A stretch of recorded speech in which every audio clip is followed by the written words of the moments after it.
दोस्तों आपने एक कहावत सुनी होगी, संडे हो या मंडे रोज खाओ अंडे।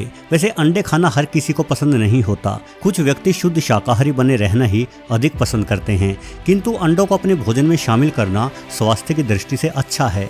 अंडों का प्रोटीन सर्वश्रेष्ठ प्रोटीन माना जाता है, जिसकी बायोलॉजिकल वैल्यू लगभग 100 है। वहीं दालों से मिले प्रोटीन की बायोलॉजिकल वैल्यू करीब 60 ही होती है। इसका आसान अर्थ ये है कि यदि आप अंडा खाते हैं तो उससे मिले प्रोटीन को आपका शरीर 100% एब्जॉर्ब यानी अवशोषित कर लेता है। वहीं दालों से मिले प्रोटीन को इंसानी शरीर उतनी अच्छी तरह से अवशोषित नहीं कर पाता। यानी प्रचुर प्रोटीन होने के बावजूद भी मानवों के लिए दालों को प्रोटीन का अच्छा स्रोत नहीं माना जा सकता। उससे बेहतर होगा कि आप दही को अपनी खुराक में शामिल करें। शाकाहारी आहारों में दही प्रोटीन का सबसे शानदार स्रोत है। वैसे यदि आप अंडे खाते हैं तो आपने देखा होगा कि गर्मी के मौसम में अंडे कुछ ही दिनों में खराब हो जाते हैं, इसलिए अंडों को फ्रिज में रखना पड़ता है। किंतु कई बार फ्रिज में रखे अंडे इतने ठंडे हो जाते हैं कि अंडों के अंदर मौजूद द्रव्य बर्फ में तब्दील हो जाता है और अंडे फट जाते हैं। अमूमन हमारे घरों में इस्तेमाल किए जाने वाले रेफ्रिजरेटर का न्यूनतम तापमान -15 डिग्री के आसपास तक हो जाता है। लेकिन क्या आप जानते हैं कि पृथ्वी का एक हिस्सा जिसे अंटार्कटिका नाम से जाना जाता है का तापमान -50 डिग्री सेल्सियस तक भी हो जाता है।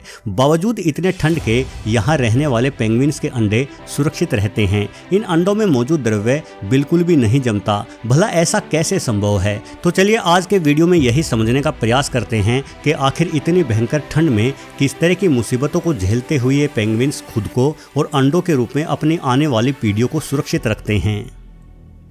दोस्तों एम्परर पेंगुइन अंटार्कटिका के निहायत ही ठंडे माहौल में रहने के लिए खुद को ढाल चुके हैं, लेकिन एक नई पीढ़ी को जन्म देकर उसे पाल पोसकर इस कठोर मौसम में जीने लायक बड़ा कर पाना और भी अधिक मुश्किल कार्य है। ये पेंगुइन जानते हैं कि इतनी भयंकर ठंड इनकी जान ले सकती है, इसलिए जब ठंड अपने शबाब पर होती है तो खुद को ठंड से बचाने के लिए ये एक दूसरे से सटकर एक विशाल घेरा बनाते हुए खड़े हो जाते हैं। इस घेरे में अंदर की ओर मौजूद पेंगुइनों तक शीत लहर नहीं पहुँच पाती, इसलिए थोड़े ही समय में अंदर मौजूद पेंगुइन्स का शरीर पर्याप्त गर्म हो चुका होता है। वहीं बाहर की ओर मौजूद पेंगुइन ठंड के मारे कांपने लगते हैं। यही वजह है कि पेंगुइन्स इस विशाल घेरे में लगातार अपना स्थान बदलते रहते हैं।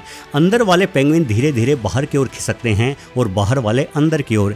इस तरह से ये बारी बारी खुद को गर्म रखने का प्रयास करते हैं, किंतु इस तरह की कुशलता विकसित कर पाने में लंबा वक्त लग जाता है, जिसके लिए वर्षों के अनुभव की आवश्यकता पड़ेगी। एक नन्हे और छोटे पेंगुइन के भीतर इस तरह की कुशलता के पनपने की उम्मीद नहीं की जा सकती। वहीं बड़े पेंगुइन्स के लिए ठंड के इस कहर में खुद को संभालने की बजाय बच्चों को संभाल पाना और भी अधिक कठिन रहेगा। और ये पेंगुइन्स इस बात को भली भांति समझते हैं कि बच्चों की बजाय अंडे अधिक आसानी से संभाले जा सकते हैं। यही कारण है कि मादा पेंगुइन इस हाड़ जमाऊ ठंड में ही अंडे देती है। यदि ये मादा ग्रीष्म ऋतु में अंडे दे तो ठंड आने तक अंडों में से चूजे पेंगुइन बाहर आकर धमा चौकड़ी मचाना शुरू कर देंगे और उन बच्चों को नियंत्रित कर पाना एक अलग ही चुनौती होगी। दूसरा, अंडों से बाहर आए चूजों के लिए भोजन की आपूर्ति भी लगातार करनी पड़ेगी और इस तरह की ठंड में अपना जीवन बचा लेना ही बड़ी बात है। ऐसे में चूजों के लिए भोजन की व्यवस्था करने निकलेंगे तो बेचारे ये पेंगुइन खुद ही शहीद हो जाएंगे। यानी सर्द ऋतु चूजों को पालने की बजाय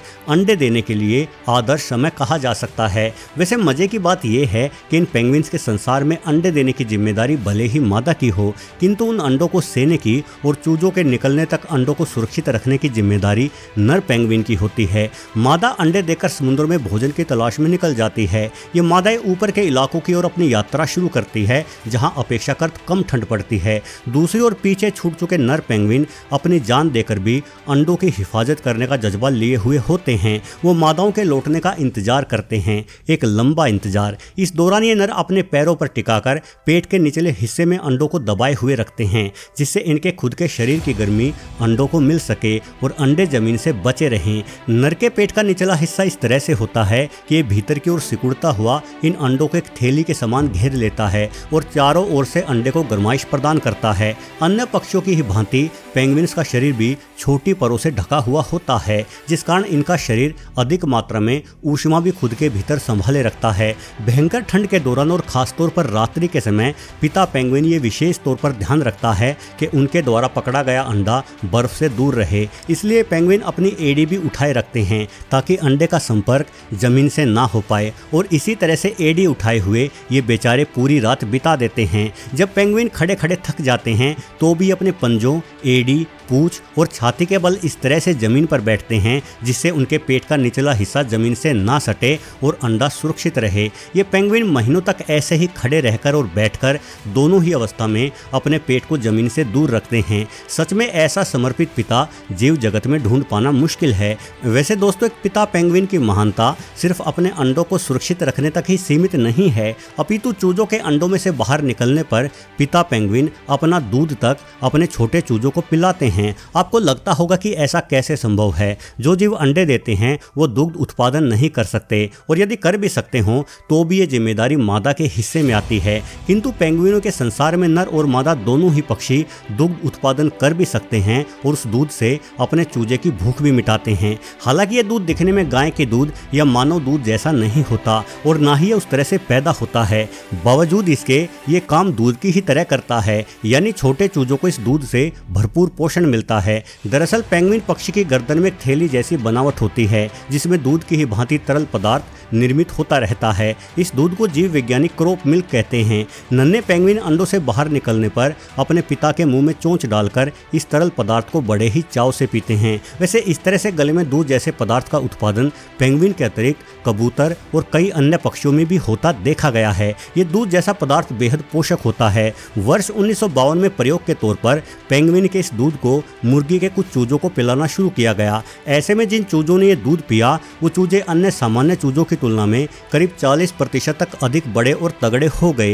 यानी पेंगुइन के गले से उपजा दूध स्वाद और शक्ति से भरपूर है। कुल मिलाकर किसी नर पेंगुइन द्वारा अपने बच्चों के पालन पोषण में अपनाई गई दो तकनीकें बेहद महत्वपूर्ण है। एक तो पेंगुइन अपने शरीर में दूध जैसा पोषक पदार्थ उत्पन्न करके अपने चूजों का पालन पोषण करता है, और दूसरा अपने अंडे को ठंडी बर्फ से बचाए रखता है, जिसके लिए एक पेंगुइन हमेशा अपने पैरों पर अपने अंडे को उठाए रखता है। लेकिन यहाँ प्रश्न एक और भी है, वो ये कि पेंगुइन के पैर तो लगातार बर्फ पर ही टिके रहते हैं, तो आखिर इस पक्षी के पैर क्यों नहीं जम जाते? भला पेंगुइन खुद के पैरों को इस हार्ड जमा देने वाली ठंड से कैसे बचाता है? दरअसल पेंगुइन के पैरों को ठंड से बचाने के लिए एक विशेष तरह की व्यवस्था काम कर रही होती है। पेंगुइन खुद के शरीर में रक्त पहुंचाने वाली धमनियों के व्यास को घटा बढ़ाकर पैरों की ओर हो रहे रक्त प्रवाह की गति को नियंत्रित कर सकते हैं। सर्दी में जहां रक्त प्रवाह घट जाता है वहीं गर्मी में यह बढ़ जाता है। सर्दी में घटा हुआ रक्त प्रवाह पेंगुइन के पैरों को ठिठुरने से बचाए रखता है। वैसे ये खूबी कुछ हद तक मनुष्यों में भी होती है। हमारी धमनियां भी सर्दियों में सिकुड़ जाती है, जिस वजह से हमारा ब्लड प्रेशर भी बढ़ जाता है और हमें सर्दी अपेक्षाकृत कम लगती है।